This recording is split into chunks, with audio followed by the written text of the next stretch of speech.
മുണ്ടക്കൈ ചൂരൽമല ദുരന്തബാധിതർക്കായി മുസ്ലിം league നിർമ്മിച്ചു നൽകുന്ന വീടുകളുടെ സമർപ്പണം ഫെബ്രുവരി 28 നടക്കും. ആദ്യഘട്ടത്തിൽ 50 വീടുകളുടെ താക്കോൽ കൈമാറാനാണ് ശ്രമം.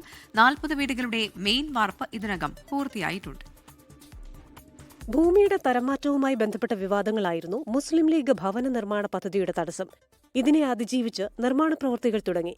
നിലവിൽ 40 വീടുകളുടെ മെയിൻ വാർപ്പ് പൂർത്തിയായി.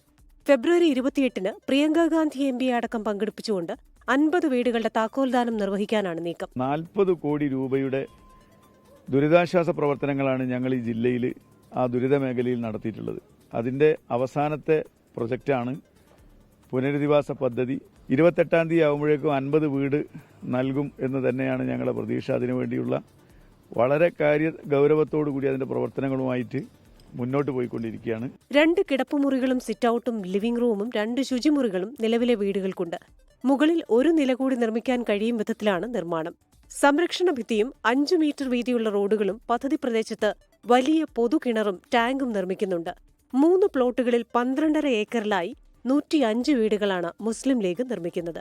24 വയനാട്. ലോകത്തെവിടെയായാലും ഏത് സമയത്തും 24 വാർത്തകളും ഓഗ്മെന്റഡ് റിയാലിറ്റി പാക്കേജുകളും എക്സ്പ്ലെയിനറുകളും വിശദമായി കാണാൻ ഞങ്ങളുടെ യൂട്യൂബ് ചാനൽ നിങ്ങൾക്ക് സബ്സ്ക്രൈബ് ചെയ്യാം.